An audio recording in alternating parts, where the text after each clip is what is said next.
جی S P plus کا جون میں ایک ریویو آ رہا ہے یورپین یونین کا، اور 3 ایشوز جو آڑے آ سکتے ہیں آپ کے، ایک ہے ہیومن رائٹس وائلیشنز، دوسرا ہے آزادی اظہار، اور تیسرا ہے نظام انصاف۔ تو انٹرنلی ہمیں ان چیلنجز کو ایڈریس خود سے کرنا چاہیے، کیونکہ جی ایس پی پلس اسٹیٹس کو لوز کرنا ہمارے لیے ایک کوئی بہت اچھی آپشن نہیں ہوگی۔ آپ کی بڑی برآمدات کا حصہ اس ٹیرف کنسیشن کی وجہ سے یورپین مارکیٹ تک رسائی حاصل کرتا ہے، تو کیا مناسب نہیں ہے کہ آپ سیاسی قوتیں مل کے ان چیلنجز کو ایڈریس کر لیں؟ بسم اللہ الرحمن الرحیم۔ ندیم ملک صاحب بہت بہت شکریہ۔ دیکھیں، سب سے پہلی بات ہے کہ ابھی ایک اسپیشل ریپرزینٹیو آئے ہوئے تھے اور میڈیا میں بھی وائڈلی رپورٹ ہوا، انہوں نے مختلف ملاقاتیں بھی کیں۔ جی ایس پی پلس اسٹیٹس کی جہاں تک بات ہے، پہلے تو وہ اپنا پورا سسٹم چینج کر رہے ہیں 2027 سے۔ ان اینی کیس ابھی جب ہم جون میں ریویو ہوگا تمام تر معاملہ اور اپلیکیشن ہمیں ایک فریش دینی ہی ہے، کیونکہ ریویو کے ٹائم پہ ایک فریش اپلیکیشن ہوتی ہے، تو اس تمام معاملے میں انہوں نے اپنا سسٹم چینج کیا ہے، وہ موو کر رہے ہیں فرام ون سسٹم ٹو اندر۔ اور 27 میں ان اینی کیس جو 2 سال ابھی ہمیں ملے گا، ویسے تو لمبے عرصے کے لیے ملتا ہے، لیکن جب نیا سسٹم متعارف ہوگا تو اس نئے سسٹم کے لیے بھی ہمیں دوبارہ سے ایک درخواست دینی پڑے گی 2027 میں۔ یہ 3 چیلنجز کو کیسے یہ میں انہی پہ جو آپ ہی کے آ رہا ہوں، ریپرزینٹیٹیو آئے ہوئے تھے وہ بھی یہ ڈسکس کر کے میں گئے؟ انہی پہ ہی آ رہا ہوں۔ ملٹری کورٹس کا جو معاملہ ہے وہ سب جوڈس ہے، عدالتوں میں ہے۔ اب سپریم کورٹ کا جو کانسٹیٹیوشن بینچ ہے، کیا اس پہ فیصلہ کیا آتا ہے، کیا معاملہ ہوتا ہے، یہ دیکھا جائے گا کہ جو ججز ہیں، آنریبل ججز، وہ کیا اس پہ رائے قائم کرتے ہیں یا رائے رکھتے ہیں، کیونکہ مختلف سوالات وہ پوچھ رہے ہیں، گائے بگائے میڈیا پہ بھی رپورٹ ہو رہا ہے۔ ہیومن رائٹس کی وائلیشنز کی جو الیجڈ وائلیشنز ہیں، اس پہ میں یہ ضرور عرض کر دوں کہ ابھی اکتوبر میں آئی سی سی پی آر کا ریویو ہوا ہے، جو اتنی بھی انٹرنیشنل کووننٹس ہیں، انٹرنیشنل ڈاکیومنٹس ہم سگنیٹری ہیں، تو ہر 5 سال بعد اس کا ریویو ہوتا ہے۔ الحمدللہ اللہ کے کرم سے ہم نے وہ ریویو جو ہے وہ ان کو پروو کیا، اور اس میں بڑے پازیٹیو جو سٹیپس تھے وہ ہم نے بتایا کہ ڈسپائٹ دا فیکٹ کہ اس پہ بڑی ریزرویشنز تھیں، ملٹری کورٹس کے اوپر بھی انہوں نے بات کی، انہوں نے انفورس ڈس اپیرنسز سے بات کی، انہوں نے پولیٹیکل جو ایک بتایا جاتا ہے الیجڈلی کہ وکٹمائزیشن ہے، اس کے اوپر بھی بات ہوئی، دیگر جو جگہ چیزیں ہیں، فریڈم آف اسپیچ کا ایشو ہے، فریڈم آف اسپیچ پہ ہے، freedom of expression, freedom of movement, ان تمام چیزوں پہ جو ہے سیر حاصل جو ہے وہاں پہ پوری جو کمیٹی تھی اس کے سامنے یہ تمام تر معاملات آئے، اور ہم نے وہاں پہ حقوق پاکستان ڈیفینڈ گورنمنٹ کوئی کیے۔ انٹرنلی کچھ کام کر رہی ہے کہ ای یو والے چیلنج سے کیسے نمٹنا ہے؟ ای یو ہمیں ہمارے لیے بہت میٹر کرتا ہے، جی آپ کی بالکل، برآمدات متاثر جی ہوتی ہیں۔ Absolutely, we are cognizant and mindful of the fact, اور میں بالکل آپ کو یہ بتاؤں کہ ہم جہاں جہاں ہم ریچ آؤٹ کر سکتے ہیں، ان دا سینس کہ جو ایونیوز ہیں،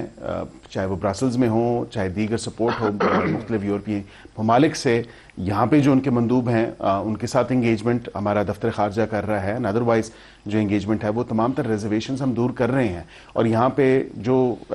2-3 چیزیں آپ نے مینشن کیں، یہ تینوں پوائنٹس وہ ہیں جو ابھی ان کے ریپرزینٹیٹیو آئے ہوئے تھے، وہ آ کے تو گورنمنٹ سے مینشن کر کے گئے، جی کر کے گئے ہیں۔ یہ خلا میں نہیں میں باتیں بتا رہا، آپ یہ باتیں بالکل جو کر درست کے کہہ رہے گئے ہیں، میں نے بھی بالکل، کیونکہ میں پریوی تھا ان تمام چیزوں کا، اور وہاں پہ میں نے بالکل تمام تر ان کی جو چیزیں تھیں انہوں نے بات جو کی تو سامنے منظر عام پہ آئی۔ ہم نے ان میٹنگز میں بھی ایڈریس کیا، وزیر قانون صاحب تھے،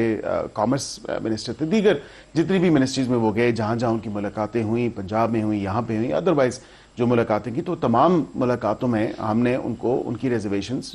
ہر ممکن طریقے سے دور کرنے کی کوشش بھی کی ہے، دور انشاءاللہ کریں گے بھی۔ ابھی تو کیونکہ جون میں آنا ہے، we still got some time, تو ہمارا فوکس ہوگا کہ جو ہماری ڈپلومیسی ہے یورپ کے اندر یا ای یو کے اندر، ہم اس کو فردر اسٹرینتھن کریں گے، وہاں پہ ان کی ریزرویشن دور کریں گے، کیونکہ یہ ممالک جو ہیں وہ ووٹ کرتے ہیں اس تمام تر معاملے پہ یورپین پارلیمنٹ کے اندر۔ تو یورپین پارلیمنٹ کے اندر جو ان ممالک کے یہاں پہ جو مندوب ہیں، دیگر ادروائز چیزیں، تو وہ کیونکہ یہاں سے پھر لکھتے ہیں، جاتی ہیں، رپورٹس بنا کے بیچتے ہیں۔ شوکت یوسف صاحب ابھی ذکر کر رہے تھے اس کا جو عمران خان نے آرمی چیف کو خط لکھا، آپ کا اور پی ٹی آئی کا نارملائز ہونا یہ ان تمام ایشوز کو خود بخود ایڈریس کر دیتا ہے، یہ پاسبل نہیں ہے؟ وہ چیف منسٹر کے پی نے ہمیں پرسوں بولا تھا کہ کچھ بیک چینل رابطے چل رہے ہیں، تو آپ بیک چینل کو تھوڑا فارملائز کریں، آگے لے کر چلیں۔ ملک صاحب، میں دیکھیں بات یہ ہے کہ بیک چینل رابطوں کی تو یہ کہتے ہیں کہ ہمارے بیک چینل رابطے چل رہے ہیں، لیکن وہاں سے تو صاف انکار ہو چکا ہے، اور کسی قسم کا کوئی چینل نہیں ہے۔ یہ اپنے لیے ڈیلز تلاش کر رہے ہیں، ڈیلز کی خواہاں ہیں۔ وہ آپ ہی کے انٹرویو میں میں نے دیکھا جو آپ نے سی ایم کے پی کے سے کیا، تو انہوں نے کہا یہ میں نے تمام تر جو نتھیا گلی کا معاملہ تھا، بنی گالا کا معاملہ تھا، یہ تو میں نے خود آفر کیا، اور میں چاہ رہا تھا کہ اس طرح کی کوئی پوزیشن بن جائے۔ تو یہ تو عوام اور قوم کے سامنے بھی ہے کہ ڈیل کی تلاش میں تو ہیں۔ اب اصل میں خط کا جو سارا معاملہ ہے ندیم صاحب، اس میں یہ ضرور کہوں گا کہ یہ حقیقت تو اس کی یہ ہے کہ یہ فرسٹریشن کے شکار ہو چکے ہیں عمران خان صاحب، اور ان کو جب تمام کارڈ استعمال کر لیے باشمول ٹرمپ کارڈ، تو کوئی کارڈ کام نہ آ سکا اور کوئی کسی کھاتے میں نہیں آیا کوئی کارڈ، تو پھر انہوں نے فائنلی ایک ایکسٹریم ڈیفائنس سے جو اب سبمیشن کی طرف آئے ہیں، یہ ایک بہت بڑا یو ٹرن ہے ان اٹ سیلف. تو یہ قوم اور عوام کو بھی دیکھنا چاہیے کہ جمہوری رویوں کو قائم رکھتے ہوئے، جمہوری رویوں کو پروان چڑھاتے ہوئے ہمارے ساتھ تو نہیں بیٹھا گیا، اور بیٹھے تو پھر بیچ رستے تمام تر معاملات چھوڑ کے بھاگ بھی گئے. اور اب جو ہے وہ کہتے ہیں کہ جی خط ہم نے لکھ دیا، لیکن اس خط کا فیٹ بھی آپ کے سامنے ہے کہ وہاں سے بھی سیکیورٹی ذرائع سے بھی تمام تر معاملات ایڈریس ہو چکے ہیں کہ نہ تو ایسا خط آیا ہے، نہ ایسے خط پڑھنے کے ہمیں کوئی شوق ہے یا ہم دلچسپی نہیں ہے.